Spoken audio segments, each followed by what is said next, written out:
Salut à tous, c'est Kevin Amédée. On se retrouve aujourd'hui pour une nouvelle vidéo, présentation de figurines pour un de mes petits coups de cœur de ma collection. Une de mes figurines préférées de ma collection, c'est tout simplement la Figuart Zero de Marco le Phénix. Vous le verrez tout simplement dans la présentation, mais je la trouve incroyable. Bref, elle est sortie en novembre 2017, tout simplement. Elle fait donc à peu près 19 cm et elle coûtait environ 45 €, tout simplement. Elle est aujourd'hui malheureusement plus trouvable en neuf, parce que pour moi c'est vraiment l'une des plus belles figurines de Marco, si ce n'est la plus belle pour l'instant qui existe. Elle est juste incroyable. De toute façon, vous allez le voir très bientôt, c'est même très bientôt, c'est même plutôt tout de suite avec la vidéo présentation. Pour ce qui est donc, les gars, de la figurine, alors je vais avoir du mal personnellement à la manipuler, parce que malheureusement c'est la seule qui est un petit peu cassée, malheureusement, alors que je l'aime beaucoup cette figurine parce qu'elle est tombée malheureusement, donc je vais avoir du mal à la manipuler. Donc je vais l'enlever tout de suite de son socle, parce que le socle, pareil, sur le coup il est un petit peu cassé, comme vous le voyez. Donc pareil, on est toujours sur des Figuart Zero, donc sur des socles comme ceux-là, voilà. Donc 8 toujours, 8 côtés, voilà, avec le nom du personnage ici. Donc vous voyez, avec donc ces petits trucs là qui il y en a un qui est cassé, l'autre était cassé aussi. Je l'ai retiré parce qu'en fait j'ai essayé de voir si je pouvais remplacer ces petits trucs là par d'autres Figuart Zero, mais malheureusement c'était pas les mêmes tailles et donc ça rentrait pas dedans. Donc voilà, donc le socle, hop, je le mets à côté, je retire tout de suite. Et pareil, normalement cette partie là étant une seule pièce, moi elle est en deux pièces, parce que vous voyez cette partie là justement c'est décroché ici. Et normalement pareil, il y a un petit bout là ici qui normalement se met pareil dans le socle à ce niveau là, voilà, ici, juste ici. Et donc je suis obligé de le mettre comme ça et de le tenir comme ça pour vous le présenter. Donc le voici, le Marco. Alors voici donc le visage. Alors voilà, il y a un aspect, pourquoi il y a un aspect brillant? Ah ok, c'est que c'est une espèce de colle, vous voyez, au niveau du front. Un petit pâté de colle qu'il y a, donc là c'est un défaut d'usine que j'ai, donc c'est pour ça que ça paraît brillant à la caméra.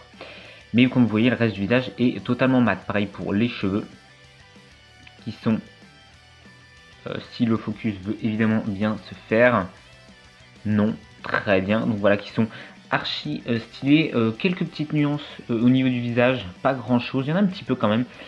Bon, alors pareil, un autre petit défaut d'usine au niveau du visage, c'est le sourcil droit du Marco, où il y a un petit, ouais, il est découpé, on dirait le sourcil de Pascal Obispo, clairement.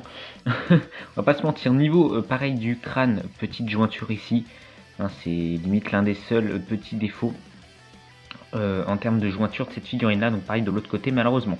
Ce que j'ai beaucoup aimé, moi, c'est clairement les ailes. Regardez, elles sont magnifiques. Donc il y a une espèce de transparence beaucoup plus prononcée sur les bords ici. Et regardez, c'est magnifique, c'est magnifique. Je trouve que ça retranscrit parfaitement vraiment tout simplement l'effet d'aura de Marco. Le point hyper précis, regardez, avec des petites veines dessus, magnifique. Pareil, regardez le bras, pareil, qui est fait avec les mêmes effets que pour les ailes. Voilà, là ici la deuxième aile, magnifique également. Le deuxième bras qu'on voit donc sur le coup un petit peu mieux. Alors bon, là c'est un petit peu dommage, vu que c'est transparent, on voit que la main a été emboîtée dedans. C'est un peu dommage sur le coup ici, mais c'est un petit détail. Niveau de la deuxième main, si on peut la voir, non. Non, malheureusement il ne veut pas faire le focus dessus, c'est pas grave, mais il y a aussi des petites veines, je vous confirme. D'ici le, je sais pas, c'est un tatouage sur le torse, magnifique. Le torse magnifique, beaucoup de nuances au niveau du torse. Peut-être que on va voir là, non, on va pas voir malheureusement, mais vraiment magnifique. Le petit blouson sur le cou au vent ici à l'arrière, beaucoup de dynamisme je trouve dans cette figurine, c'est ça qui est vraiment stylé. Regardez aussi là, on a un petit effet ici, c'est magnifique. Hop, elle retombe. Attendez, je vais enlever ça, ça va moins m'emmerder. Hop, voilà, là la petite ceinture dorée, magnifique. Elle a un côté un peu chromé, un peu plus brillant, un peu plus chromé que les autres parties. Vous voyez au niveau du pantalon là, il y a des nuances de bleu au niveau du pantalon ici, qui est très très mat. C'est vraiment très très beau, et ce que j'aime beaucoup c'est vraiment, voilà, ils mettent ces espèces d'effets d'aura, un petit peu de feu bleu là, un petit peu partout sur la figurine, et c'est vraiment stylé. Regardez, même jusqu'à sur le pied, très très stylé. Puis regardez le pied, bah pareil, on est sur quelque chose de très détaillé. Si le focus veut bien, il ne veut pas. Hein. Non, bon, il veut pas. J'ai beau cacher ce qu'il y a derrière, il veut pas, bonhomme. Ah, si, voilà. Voilà, vraiment stylé. Non, il refait le focus sur moi. Vous voyez, un petit peu surélevé de la pantoufle, donc c'est vraiment magnifique. Et pareil, on a ces petits trucs là. Il y a même des nuances sur, voilà, je sais pas trop ce que c'est, des petits... Je sais pas, ces petits trucs au niveau des pieds là. Il y a même des nuances dessus. Et regardez, là, toutes les petites sangles au niveau des pieds qui sont aussi, bien sûr, sculptées. Donc globalement, cette figurine est magnifique. J'ai bien sûr pas montré le socle qui est en dessous, voilà, qui est juste là, pareil, qui reprend... Là, il y a un côté turquoise, et ce que j'aime beaucoup aussi dans ces trucs-là, c'est que regardez les nuances de couleurs de partout. C'était pareil sur les ailes, et c'est donc pareil sur le socle également. Et honnêtement, regardez, hein, la figurine est magnifique, honnêtement, je la trouve incroyable. Vraiment, celle-là, si vous pouvez vous la choper, n'hésitez pas, même si je pense qu'elle n'est plus malheureusement trouvable en neuf aujourd'hui, malheureusement. Mais si jamais vous pouvez vous la procurer, n'hésitez surtout pas. Pour ce qui est des alternatives des figurines de Marco, eh bien il y en a quand même 4. Je pensais pas qu'il y en avait autant, et donc ça c'est plutôt cool. Il y a notamment une figurine qui va être... qui va ressortir. C'est une figurine qui était sortie il y a maintenant un petit moment. Et elle est désormais...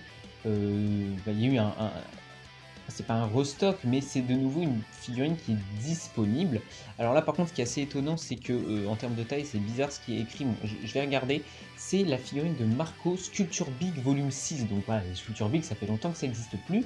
Mais c'est une figurine qui est simplement en train de ressortir. Donc j'ai juste regardé la taille parce que là, la taille est assez étonnante sur ce site-là. Je vais regarder, donc elle coûte 30 € et elle fait, pareil, elle est bizarre aussi, ici la taille, bon. Alors c'est marqué 11 cm. Alors après la figurine est penchée, donc c'est peut-être pour cette raison-là qu'elle est si petite. Je ne sais pas. À voir donc dans des vidéos tout simplement qui présentent l'ancienne version de cette figurine, mais elle est plutôt sympa, donc honnêtement pour 30 € elle peut être cool. Encore une fois, le problème c'est ce socle noir dégueulasse qui malheureusement gâche un peu la figurine. On va passer maintenant dans un autre style avec les Treasure Cruise World Journey Volume 5 avec une petite Marco en costard, cravate tout simplement. Alors bon, ça c'est un style qui est assez qui est propre à cette gamme des World Journey. Donc si vous aimez cette collection des World Journey, bah franchement c'est vraiment des figurines qui sont vraiment très bien en termes de qualité. Hein. Honnêtement, les World Journey sont vraiment cool en termes de qualité. Et celle-ci peut être sympa si vous aimez le style. Moi, c'est pas trop mon truc, mais si jamais vous kiffez, franchement, foncez, elle a l'air magnifique. Une figurine qui, personnellement, est dans ma liste des figurines que je vais peut-être me commander, parce qu'elle est incroyable, c'est la figurine Ichibancho X Devils de Marco. 28 cm, regardez-moi à quel point il est prestigieux et imposant pour 60 €. Encore une fois, à voir tout simplement la qualité du produit final, qui n'est pas encore sorti, mais celui-là, dès que la qualité, enfin dès que je vois le produit final en vidéo, et si jamais ça me chauffe, et bien ça finira à la maison et il y aura une présentation de cette figurine si jamais elle est intéressante, et si jamais je me la commande, même s'il y a beaucoup de choses à commander ces derniers temps. Donc elle n'est pas ma priorité, mais ça fait partie des figurines que j'aimerais bien avoir, donc si jamais j'ai un peu de place à un moment, eh bien on craquera. Elle sort pour info en novembre 2021 en France, donc chez nous tout simplement. Et pour terminer sur les figurines de Marco, eh bien on a bon, on n'est plus du tout dans la même gamme, on est sur une pop, une Portrait of Pirate Limited Edition, je sais pas en quoi ça diffère de la version normale, je ne sais pas du tout, de Marco. Elle fait 24 cm pour 180 €, voilà. Bon, en même temps, on est chez Mega House, donc forcément, en termes de prix, on s'envole pas mal. Après, j'ai pas de Mega House, donc en termes de qualité, est-ce que ça vaut vraiment le coup de mettre les 180 € sur la table? J'en sais rien, parce que j'ai pas de figurine de Mega House. Mais bon, bah, pour ceux qui connaissent cette gamme-là, ils doivent probablement savoir que les pop sont vraiment une bonne ou une gamme un peu trop chère, j'en sais rien, tout simplement. Mais en tout cas, elle est stylée. Et en plus, je crois que c'est le Marco de 2 ans plus tard, hein, si je ne m'abuse. Enfin, en tout cas, il est assez space, donc enfin, il est différent du Marco que j'ai connu à l'époque, donc je pense que tout simplement, ça doit être celui de Wano, parce que je sais qu'on en parle à Wano, donc je présume que c'est ça. Et le bras, par contre, ouais, le bras, il a l'air vraiment magnifique. Ça fait un peu comme la Figure Zero, justement, que je vous ai présenté avec le bras un petit peu transparent. Donc c'est vraiment stylé de ce côté-là. Et c'est bien sûr, évidemment, vous l'avez compris quand même, pour un budget différent des 3 figurines que je vous ai présentées avant. Même en comptant la figurine que je vous ai présentée dans cette vidéo-là, la Figure Zero, qui n'était clairement pas à ce prix-là, tout simplement. Bref, les gars, j'espère que cette vidéo vous a plu. Si c'est le cas, n'hésitez pas à me le faire savoir en commentaire. Oui, en bombardant la barre de pouce like, évidemment, la barre de pouce like, toujours plus, la barre de pouce bleu, pardon, à vous abonner les gars pour ne pas rater les prochaines vidéos. Et sur ce, les gars, je vous dis à très bientôt. Bye bye.